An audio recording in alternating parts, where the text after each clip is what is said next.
हिंदी साहित्य के second year के पहले प्रश्न पत्र में हमने बिहारी के दोहों का अध्ययन शुरू किया था। आज हम उसके आगे के दोहों का अध्ययन करेंगे, जिसमें पहला दोहा है, अधर धरत हरि के परत होठ दीठ पट ज्योति, हरित बांस की बांसुरी इंद्र धनुष रंग होती। होठ कहते हैं दीठी को, पट ज्योति वस्त्रों की जो आभा है उसे कहा जाता है। इंद्रधनुषी रंग बहुत अच्छा होता है, वो बहुरंगी होता है, हम सब इस बात से परिचित हैं। तो किस तरीके से कृष्ण जब बंसी बजाते हैं तो उनका स्वरूप मानो इंद्रधनुष के समान हो जाता है। इंद्रधनुष के जो बहु विविध रंग होते हैं उसके समान हो जाता है। वह कैसे है, उसका उदाहरण इस दोहे में बिहारी जी के द्वारा दिया गया है। वे कहते हैं कि अधर धरत हरि के परत होठ दीठ पट ज्योति। बंसी बजाते समय श्री कृष्ण की जो विशेष मुद्रा होती है उसको देख करके एक नायिका कहती है कि जब श्री कृष्ण अधर धरत अपने होठों पर, अपने अधरों पर मुरली को धरते हैं, तब उनके जो अधर की दृष्टि होती है और होठ दीठ पट ज्योति, और जो उनका पीताम्बर होता है, पीले रंग का जो कांचनी या जो वस्त्र कमर पर जो वो रखते हैं, उसका जो प्रकाश होता है और उस प्रकाश का हरे रंग की बांसुरी पर जब प्रभाव पड़ता है तो वह बांसुरी जैसे इंद्रधनुष के समान दिखाई देने लगती है। अच्छी तरह दोबारा समझ लें कि कृष्ण बंसी बजाते समय जो उनकी विशेष मुद्रा बनती है वह मानो इंद्रधनुष के समान बनती है। बंसी बजाते समय श्री कृष्ण के अपनी मुरली को जब अधरों पर रखते हैं तब उनके होठों की दृष्टि, उनका पीताम्बर का प्रकाश हरे रंग की बांसुरी पर जब पड़ता है तो बांसुरी इंद्रधनुष के समान हो जाती है। इस दोहे के अंतर्गत बिहारी जी ने श्री कृष्ण के विशेष स्वरूप का वर्णन किया है। अगला जो पद है वह है कि कीने हूँ कोटिन जतन, अब कही काढ़े कोनु, भौमन मोहन रूप मिली, पानी में को लोनू। देखिए, जब मोहन और रूप, इसमें एक डैश आया हुआ है, आपको पता देख रहे हो आप पाठ्य पुस्तक में, और जो छायाचित्र मैंने आपको प्रस्तुत किया है, तो यह जो एक चिन्ह जो दिखाई देता है आपको, योजक चिन्ह, उसका मतलब यह है कि वहाँ पर आप निश्चित रूप से ऐसा लिख सकते हैं कि ये रूपक अलंकार का प्रयोग हुआ है। प्रस्तुत दोहे में बिहारी जी ने एक जो गोपिका है या नायिका है उसकी मनोदशा का एक चित्रण किया है। गोपियाँ श्री कृष्ण के सौंदर्य के वशीभूत होकर अपने जो मन की तल्लीन स्थिति है उसका चित्रण बिहारी ने अपने इस पद में किया है। कीने हूँ कोटिन जतन, अब कहीं काढ़े कोनु। मेरा मन कृष्ण के मनमोहक रूप से इस प्रकार से मिल गया है जिस प्रकार पानी में लोनू, जिस प्रकार पानी में नमक मिल जाता है। अर्थात जब पानी में नमक मिल जाता है तो उसका स्वरूप क्या होता है, एकाकार हो जाता है और वह अलग नहीं कर पाते हम उसको। तो मेरी भी स्थिति है ना, वह गोपी कह रही है अपने अन्य गोपियों का या अन्य सखियों को कि पानी में भी नमक के समान मेरी स्थिति भी श्री कृष्ण के साथ वैसी हो गई है जिसे अब अलग नहीं किया जा सकता। कृष्ण के जो रूप लावण्य है उसमें इस गोपिका की जो आसक्ति है वह इतनी अधिक हो गई है कि वह कह रही है कि मेरे मन को चाहे आप करोड़ों उपाय कर लें, कहने का आशय वह एक क्षण के लिए भी एक किसी भी स्थिति में उसे अलग नहीं किया जा सकता। कीने हूँ कोटिक जतन, करोड़ों उपाय कर लो तब भी वह कृष्ण के स्वरूप से अलग नहीं हो सकता। मेरा मन मोहन रूप मिले, मेरा मन तो कृष्ण के इस लावण्य भरे रूप सौंदर्य में इस प्रकार मिल गया है जैसे पानी में नमक मिल जाता हो। उस स्थिति में दोनों को अलग किया जाना संभव नहीं है। नमक का पानी में एकदम घुल मिल जाना, नायिका के मन का तल्लीन होना, इन दोनों का तात्पर्य क्या है? बिहारी जी यहाँ पर उस एक गोपिका के माध्यम से एकनिष्ठ प्रेम की व्यंजना कर रहे हैं। उस एकनिष्ठ प्रेम की व्यंजना बिहारी के अन्य कई पदों में हम देखते हैं। इस पद में भी यही इसी स्थिति का वर्णन किया गया है। अगला पद भी काफ़ी महत्वपूर्ण है और बड़ा प्रसिद्ध पद है बिहारी जी का।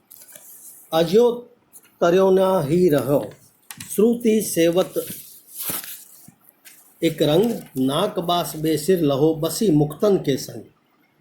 इसमें अन्योक्ति के रूप में भी एक उदाहरण है, इस दोहे में ध्यान रखें। इसके यानी अन्योक्ति का मतलब इस दोहे में आपको एक ही शब्द के अनेक अर्थ दिखाई देंगे, अन्य अर्थ दिखाई देंगे, है ना, जिसको आप समझें कि अज्यो तर्योना ही रहो, श्रुति सेवत एक रंग, निरंतर एक समान होकर जो कान होते हैं, कान का सेवन करते रहने से जो तरोना नामक आभूषण होता है वह तरोना ही बना रहता है, अर्थात उसकी मुक्ति नहीं हो पाती है। दूसरा जो अर्थ है ना वह ज़्यादा इसमें महत्वपूर्ण है। वह इस रूप में बिहारी जी यहाँ पर कह रहे हैं कि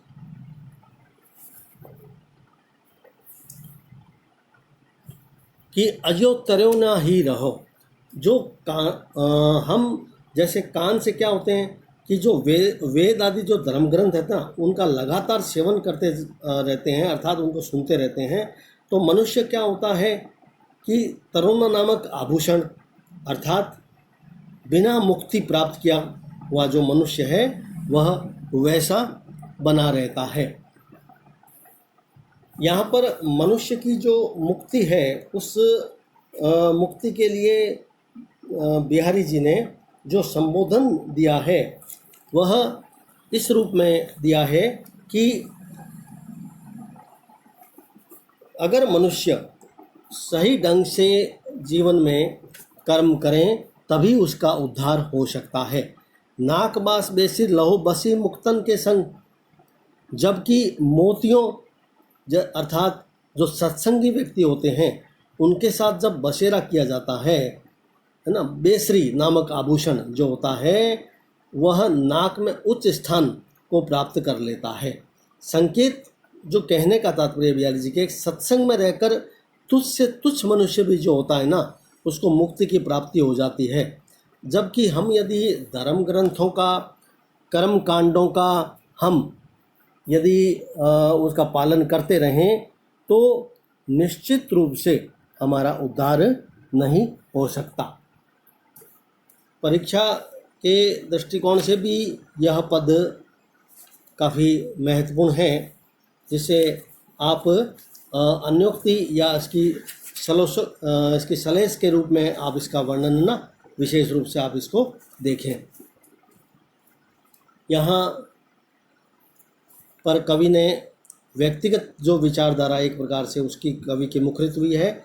कवि ने इस पद में सत्संग की महिमा का जो वर्णन है ना वह एक सलेसात्मक रूप में एक ठोस चित्रण के रूप में किया। यहाँ पर पूरे दोहे में यदि हम देखें तो हमारे सामने सलेस अलंकार है।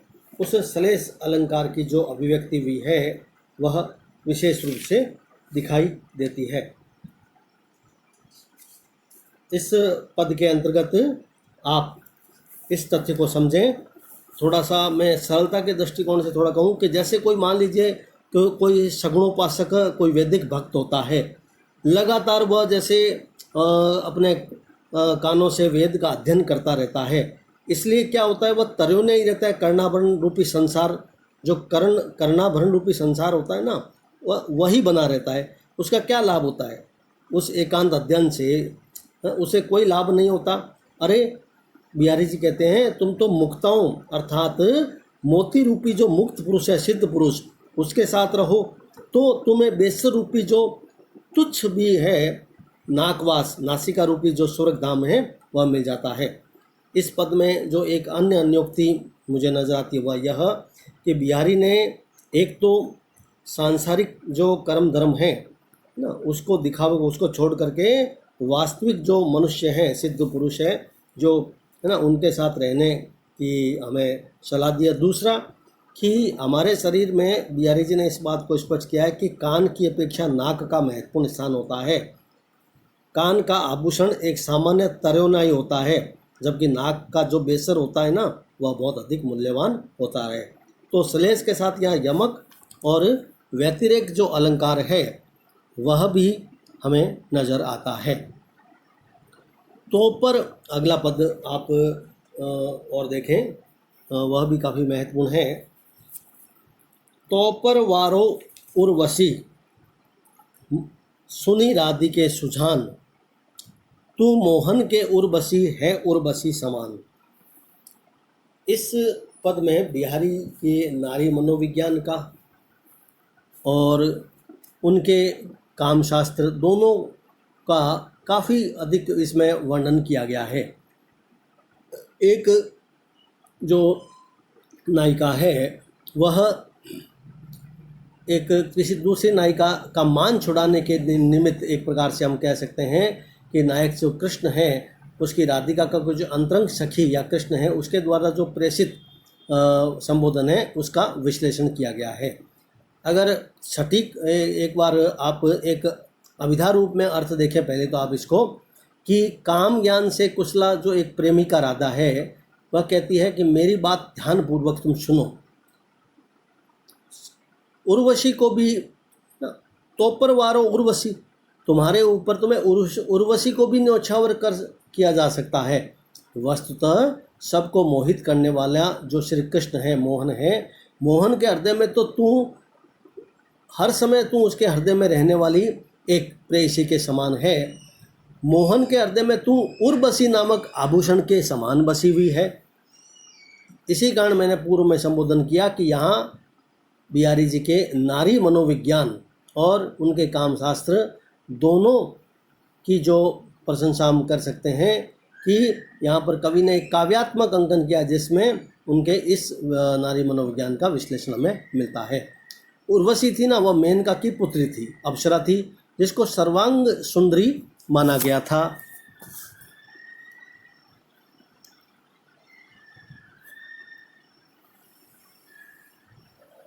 स्वभाव से पुरुष नारी के सौंदर्य पर रीझता है, इसलिए उर्वशी को भी वारने की बात कहकर नायक श्री कृष्ण नारी राधिका के अत्यंत सौंदर्य का संकेत देता है। बतरस लालच लाल की मुरली धरी लुकाए, सोह करे भवन हंसे दैन कहे नटी जाए।